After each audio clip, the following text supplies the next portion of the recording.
Hello class eighth, second chapter second lecture हम start करने जा रहे हैं। अभी तक हमने जो linear equation in one variable है, जो इक्वेशन आपको ऑलरेडी दे रखी थी, उनको सोल्व करना पिछले लेक्चर में हमने सीख लिया है।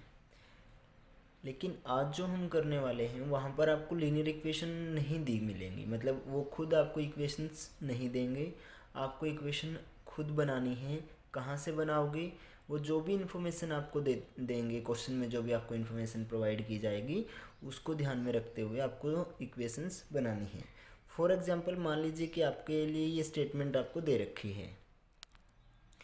मान लीजिए आपको स्टेटमेंट दे रखी है, क्या है कि sum of the two number is 74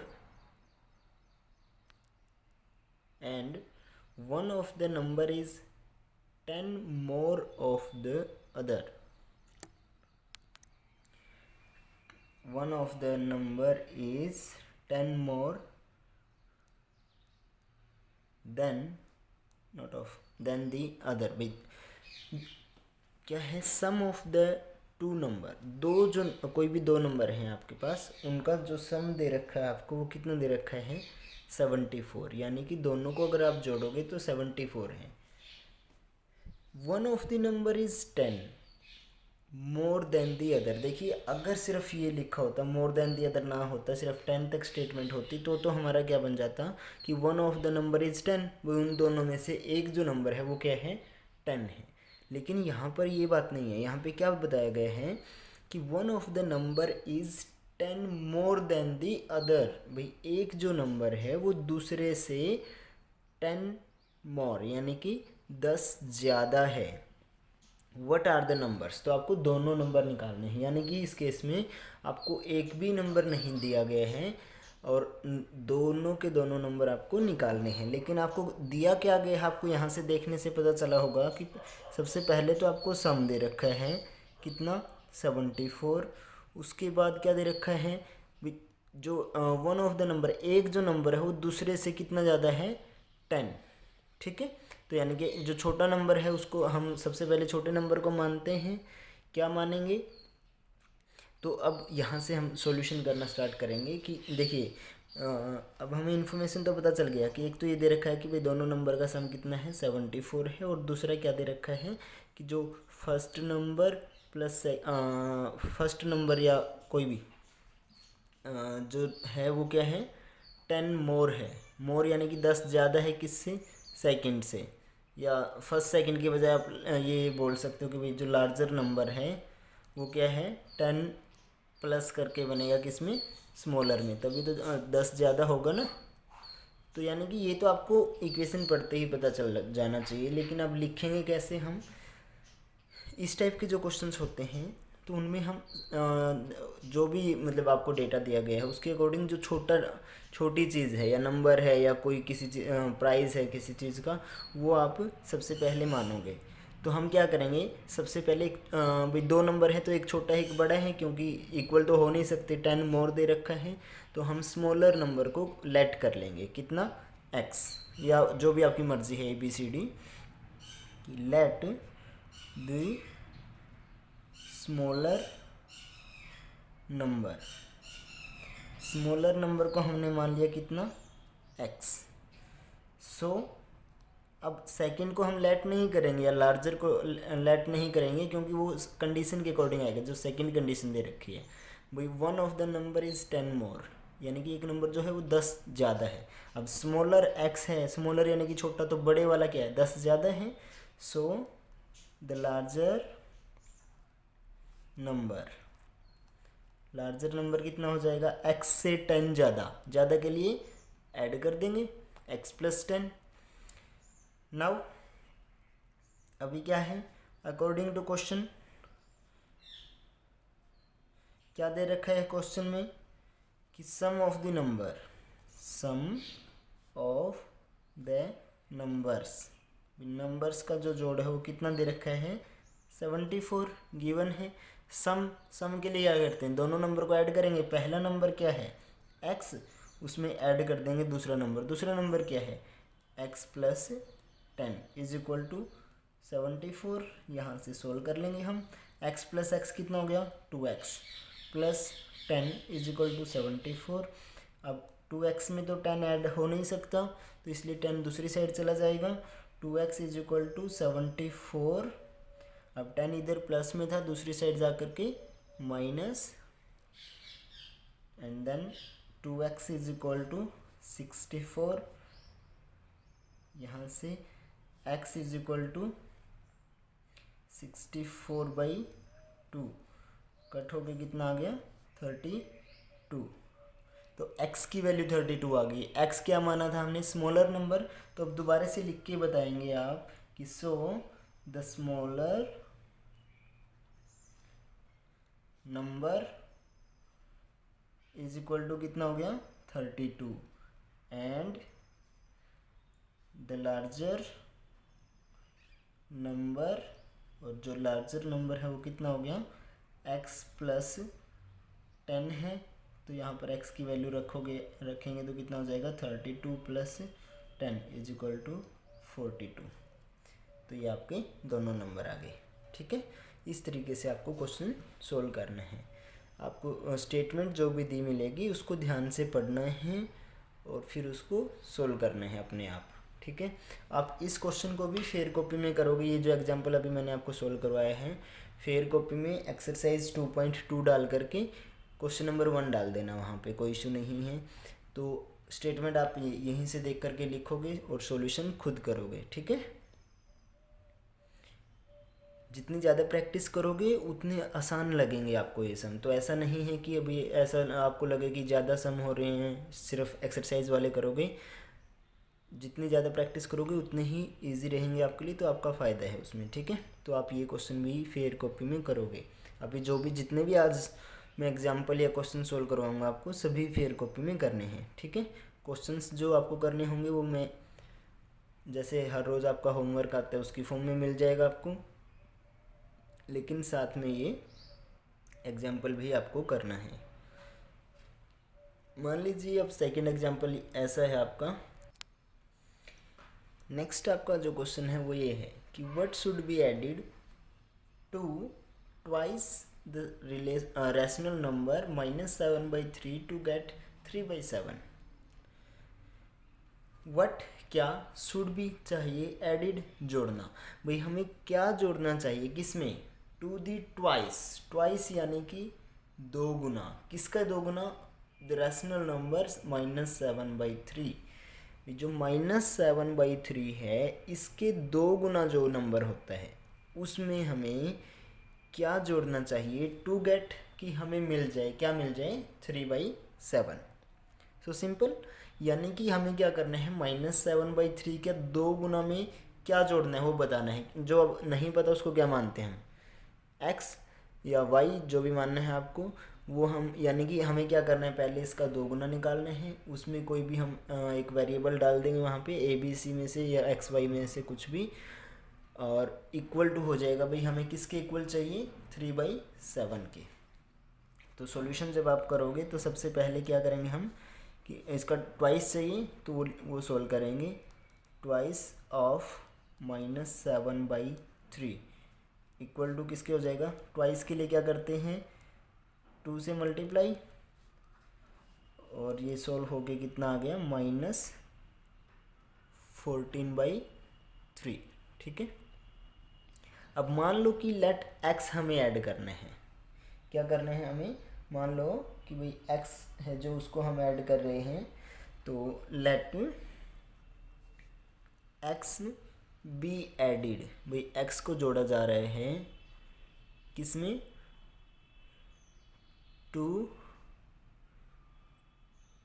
-14/3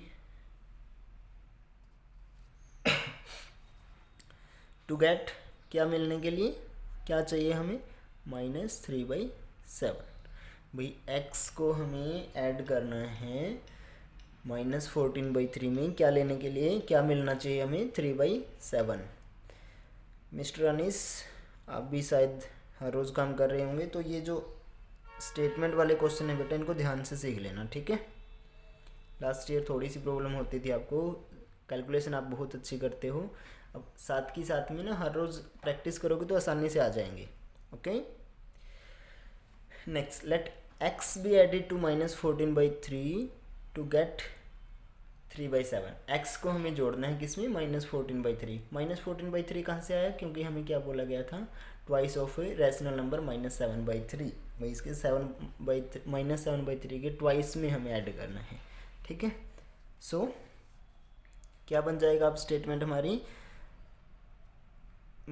या इक्वेशन आप बनाना चाहेंगे तो -14/3 इसमें क्या करना है, ऐड करना है किसको, x को, इज इक्वल टू क्या मिलेगा हमें, 3/7, राइट। अब यहाँ पे सोल्व करेंगे तो इम्प्लाइज स्टार्ट हो जाएगा, क्योंकि सेकंड स्टेप से इम्प्लाइज लगना शुरू हो जाते हैं। तो हमें x की वैल्यू चाहिए है, तो यहाँ से जो x के साथ जो नंबर लगा हुआ है वो दूसरी साइड चला जाएगा, 3/7, और x यहाँ पर ये 14/3 किस में था, माइनस में, उस साइड जा कर के प्लस में, प्लस 14/3। तो इसको हम सोल्व करेंगे, एलसीएम लेंगे, 7 और 3 का एलसीएम 21, और यहाँ पे आ जाएगा आपका 3 3 जा 9, प्लस 14 7 जा 98, और इनको हमने ऐड किया तो ये हो जाएगा आपका 107 डिवाइड बाई 21। सो यही आपका क्या आ गया आंसर। तो अब इसको लास्ट में हम क्या लिखेंगे, 10। भाई अब हमें क्या ऐड करना है, 107 डिवाइड बाई 21 इज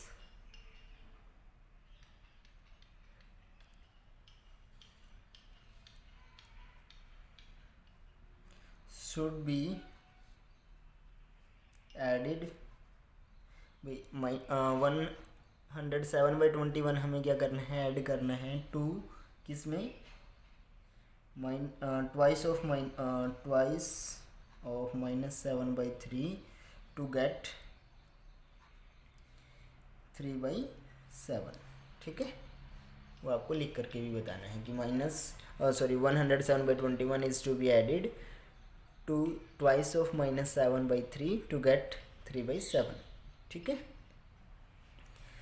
तो मतलब इम्पोर्टेंट चीज़ क्या है कि जो आपको स्टेटमेंट दे रखी है वहाँ से आपको इक्वेशन बनानी आनी चाहिए। सोल्व करना तो आप पिछली क्लास में सीख चुके हैं, आपको अच्छे से आता है सभी को।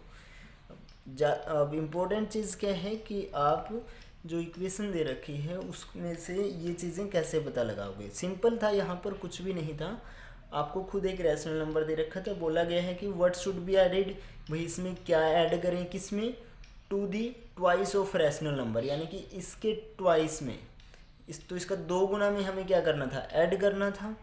क्या ऐड करना था, जो हमें निकालना है वही तो मतलब ऐड करना था, तो उसको हमने x मान लिया। और इक्वल टू में क्यों रखा इसको 3/7 को, क्योंकि टू गेट उन्होंने बोला था कि भाई इसकी ट्वाइस में ऐड करने से, -7/3 के ट्वाइस में ऐड करने से आपको 3/7 मिलेगा, यानी कि ट्वाइस ऑफ -7/3 के ट्वाइस में जो भी आप ऐड करोगे वहाँ से आपको कितना मिलेगा, 3/7। तो उसकी वैल्यू आपको निकालनी थी। क्लियर। कुछ और एग्जांपल करते हैं, आपको समझ में आ जाएगा, इजी है बहुत सम। मान लीजिए ये क्वेश्चन है आपका कि age of Anees is 3 more than his younger brother Amit. Anees की जो उम्र है वो 3 मोर यानी कि 3 ज़्यादा है, किससे, देन से। ये देखो THAN वाला जो देन होता है उसका मतलब से, यानी कि कंपैरिजन में हम उसको यूज़ करते हैं। और THEN वाला जो देन होता है उसको हम टाइम के लिए, तब जो वर्ड होता है उसके लिए यूज़ किया जाता है। So age of the Anees is 3 more than his younger brother Amit. भाई अनीस की उम्र उसके छोटे भाई अमित से क्या है, 3 ज़्यादा है। And the sum of their ages is 28, और उनकी उम्र का जो जोड़ है वो कितना है, 28 है। तो कैसे लिखेंगे, अभी बताया था मैंने स्टार्टिंग में कि सबसे पहले हम छोटे ही चीज़ को मानते हैं। तो छोटा यहाँ पर कौन है, अमित। तो अमित की उम्र को हम कितना मान लेंगे, x, कि we let the age of Amit equal to Y year मान लिया हमने, एज ईयर्स में होती है ना, तो वाई इज 28 ईयर्स यहाँ पर आएगा, सॉरी। तो अमित की एज हमने क्या मान ली, वाई ईयर। सो अगर अमित की वाई है, द एज ऑफ अनिस कितना हो जाएगा फिर, अकॉर्डिंग टू क्वेश्चन अनिस कितना है, 3 ज़्यादा, तो वाई से 3 ज़्यादा कितना होता है, वाई प्लस 3। अब अकॉर्डिंग टू क्वेश्चन के अकॉर्डिंग क्या है, सम दे रखा है, सम यानी कि इनका लिखो फिर यहाँ पर कि सम ऑफ देयर एजेस, उनकी एज का जोड़ कितना दे रखा है, 28 यहाँ पर ईयर्स आएगा, और वो ब्रैकेट में, क्योंकि y प्लस 3 ये एक ही चीज़ है, ठीक है। वही y की जो भी वैल्यू आएगी उसमें 3 ऐड करेंगे ना, सो 28 ईयर्स, तो यहाँ पे कर दो एज ऑफ उन दोनों की एज का सम, पहले की एज कितनी है y प्लस सेकेंड की y प्लस 3, दोनों में ईयर था तो ईयर हमने कॉमन ले लिया, is equal to 28 years. Year से ईयर्स कैंसिल यहाँ पे, तो यहाँ से अब इसको सोल्व करोगे तो आपके y की वैल्यू आ जाएगी, फिर उसको लास्ट में लिख देना। So the age of Amit, जितनी y आ गया उतना ईयर, मान लो कि y की वैल्यू 15 आ गई, and the age of Anis, तो अगर y की वैल्यू 15 है तो 15 प्लस 3 18, ठीक है। ये आप सोल्व करने के बाद आपको पता चलेगा कि किसकी उम्र कितनी है। क्लियर है? तो यहाँ से आपका, अब आपको ये समझ में आ गया होगा कि जब भी आपको दो चीज़ों के बारे में बताया जाए और उनमें से अगर एक छोटी चीज़, मतलब दोनों में से एग्जैक्ट किसी के बारे में भी नहीं पता है, कोई भी एग्जैक्ट नंबर किसी का नहीं पता है आपको, तो उस केस में आप एक छोटा, जो छोटी वैल्यू है जिसकी भी, चाहे वो किन्हीं की उम्र है या किसी की सैलरी है या फिर किसी चीज़ का नंबर है, तो उसको आप XYZ ABC में से कुछ भी मान लो, PQR जो भी आपका मन करें, और उसके अकॉर्डिंग आप फिर जो लार्जर है उसकी वैल्यू आप वहाँ पे डालोगे, ठीक है। जो आपको क्वेश्चन में बता रखा है अभी, 3 ज़्यादा, 5 ज़्यादा, 20 ज़्यादा, जो भी है उतना आप ऐड कर दोगे। क्लियर? और फिर आप जो भी सम या डिफरेंस, अगर डिफरेंस दे रखा है तो माइनस कर दो, सम दे रखा है तो प्लस कर दो, ठीक है। या मल्टीप्लाई दे रखा है तो मल्टीप्लाई कर दो। खैर अभी लीनियर है तो मल्टीप्लाई आपको नहीं मिलेगी। नेक्स्ट आपका जो क्वेश्चन है वो है, तो क्वेश्चन देखिए ध्यान से, क्या है कि sum of 3 consecutive multiple of 11 is 363। 11 के 3 कंसेक्यूटिव मल्टीपल, देखो 11 के मल्टीपल का मतलब क्या है कि 22 11 का एक मल्टीपल है, 33 उसका मल्टीपल है, 77 उसका मल्टीपल है, 88 उसका मल्टीपल है, यानी कि 11 की हम किसी भी नंबर के साथ मल्टीप्लाई करेंगे तो जो आंसर आएगा वो उसका मल्टीपल हो जाएगा। अब बात ये है कि ऐसे ये नहीं पता कि हमें कौन से 3 हैं वो, बट वो तीनों ना लगातार हैं। जैसे कि भाई मान लो कि 22 अगर पहला था, तो दूसरा फिर क्या है 33 है, और तीसरा क्या है 44 है। इस तरीके से वो हैं। तो आपको वो 3 लगातार, कंसेक्यूटिव का मतलब होता है लगातार, मल्टीपल निकालने हैं 11 के, जिनको आपस में जोड़ने से आपको कितना मिलेगा 363। तो 3 में से जो सबसे छोटा होगा हम मान लेंगे कि वो क्या है, वो P है, यानी कि कुछ भी XYZ जो भी आपको मानना है, कि वो हमने मान लिया कि वो क्या है P। भाई let P is a multiple of 11, ठीक है। हम क्या बोलेंगे भाई, कोई भी हो सकता है वो, let P is the multiple of 11। भाई P जो है वो 11 का मल्टीपल है। सो नेक्स्ट टू P क्या हो जाएगा, नेक्स्ट टू P यहाँ पर, so multiple of 11 next to P यहाँ पे आएगा मल्टीपल ऑफ 11। भाई 11 का multiple next to P conjunctive लेना है तो हमें उससे नेक्स्ट लेना है ना, पी वाले भाई एक अगर जो हमने मान लिया एक उससे नेक्स्ट और एक और उससे भी next. So the next multiple of 11, so the multiple of 11 next to P क्या हो जाएगा भाई, पी से नेक्स्ट वाला क्या हो जाएगा, पी प्लस 11। मान लो कि p की वैल्यू 22 थी तो 22 से नेक्स्ट कौन सा होता है, 33 होता है ना। और अगर मान लो कि p की वैल्यू 55 थी तो 55 से नेक्स्ट कौन सा होता है, 66। ये कैसे निकल रहे हैं, उनमें डिफरेंस कितने का होना चाहिए, 11। अगर 11 की टेबल है, 11 की मल्टीपल है तो लगातार दो मल्टीपल के बीच में डिफरेंस कितने का आएगा, 11 का ही आएगा ना। तो इसलिए अगर हमने पहले को क्या माना है, p माना है, तो सेकंड क्या हो जाएगा, p plus 11 and next to p plus 11। p plus 11 से नेक्स्ट क्या हो जाएगा, p प्लस 11 प्लस 11, राइट। इसमें भाई देखो पहला हमने p माना, दूसरा हमने p प्लस 11 मान लिया, ऑब्वियस मान लिया नहीं, दूसरा होने वाला है। भाई अगर लगातार की बात करेंगे तो नेक्स्ट की बात आ रही है तो वो p प्लस 11 है, क्योंकि 11 की टेबल हम बात कर रहे हैं। और p प्लस 11 से नेक्स्ट कौन सा आएगा, p प्लस 11 प्लस एक बार फिर से 11 ऐड कर देंगे उसमें, राइट। तो 3 ही चाहिए थे। सो अकॉर्डिंग टू क्वेश्चन क्या है,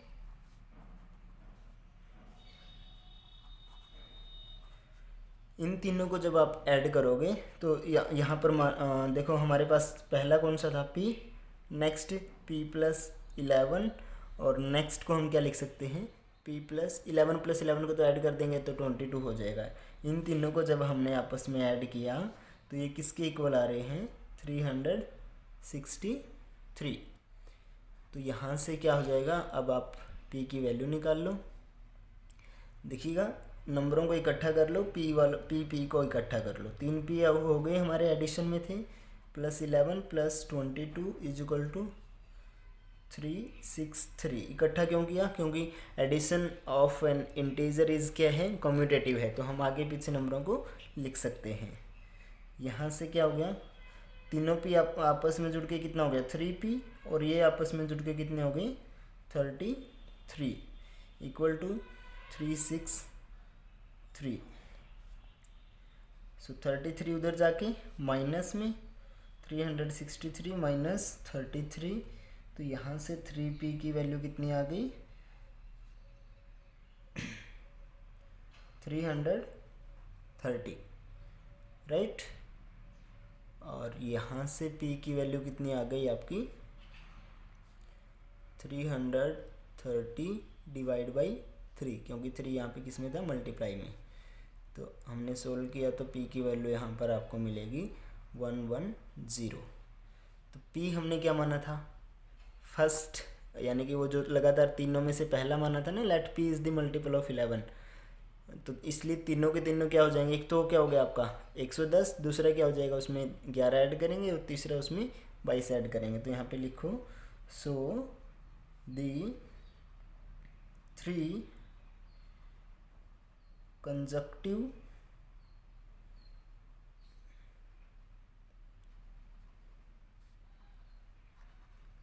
मल्टीपल ऑफ 11 हुज, जिनका सम इज 363 आर, वो क्या है, पहला तो क्या है 1110, दूसरा इसमें 11 ऐड करेंगे तो कितना हो जाएगा 1110 प्लस 11, और नेक्स्ट क्या हो जाएगा 110 प्लस 22। क्लियर। तो यानी कि वो क्या हो जाएंगे, ये इस तरीके से लिखने के बजाय आप सीधा ये भी लिख सकते हो, ये 110, नेक्स्ट 121, नेक्स्ट 132, ठीक है।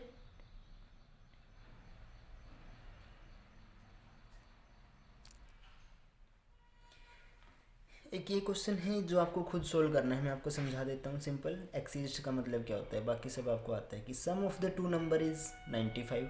भी दो नंबर का सम आपको कितना दे रखा है 95। इफ़ यदि वन एक मतलब दो नंबरों में से एक नंबर जो है एक्सिस्ट ज़्यादा है द अदर, यानी कि दूसरे से इतना ज़्यादा है, कितना, by 15। Exist the other by 15 का मतलब है कि भाई एक जो है वो दूसरे से 15 जो है वो ज़्यादा है। ठीक है, मान लो कि पहला 20 है तो दूसरा कितना है 35, भाई 15 ज़्यादा है उससे। फाइंड द नंबर, तो आपको दोनों के दोनों क्या निकालने हैं, नंबर आपको निकालने हैं। क्लियर? तो सोल्व कैसे करोगे, सबसे पहले छोटे को मानोगे, छोटे को क्या मानोगे, x या जो भी आपको मानना है, और फिर सेकंड, अगर छोटे को तो आपने मान लिए हैं तो सेकंड नंबर क्या हो जाएगा जो लार्जर नंबर है x प्लस 15। फिर अकॉर्डिंग टू क्वेश्चन क्या दे रखा है, sum of the integer is equal to number is equal to 95। तो x, फिर वहाँ पे जो दो नंबर माने हैं आपने, पहला जो x और दूसरा जो आपका उसके अकॉर्डिंग आया है x प्लस 15, उन दोनों को जोड़ दो और 95 के इक्वल रख दो। वहाँ से जो x की वैल्यू आ जाएगी वही आपका क्या हो जाएगा, स्मॉलर नंबर। उसको भी दोबारा से डिटेल में लिखना है लास्ट में, जैसे हम लिखते हैं सोल्व करने के बाद कि भाई so the smaller number are is that and the larger number is that, उसमें 15 ऐड करके जो आएगा वो लार्जर नंबर हो जाएगा। क्लियर? तो आपको ये पांचों सम फेयर कॉपी में करने हैं। आज का होमवर्क आपका इतना ही है, 4 जो मैंने सोल्व कर दिए हैं और एक ये क्वेश्चन जो अभी बता दिया आपको। क्लियर? साफ साफ राइटिंग में। Bye bye.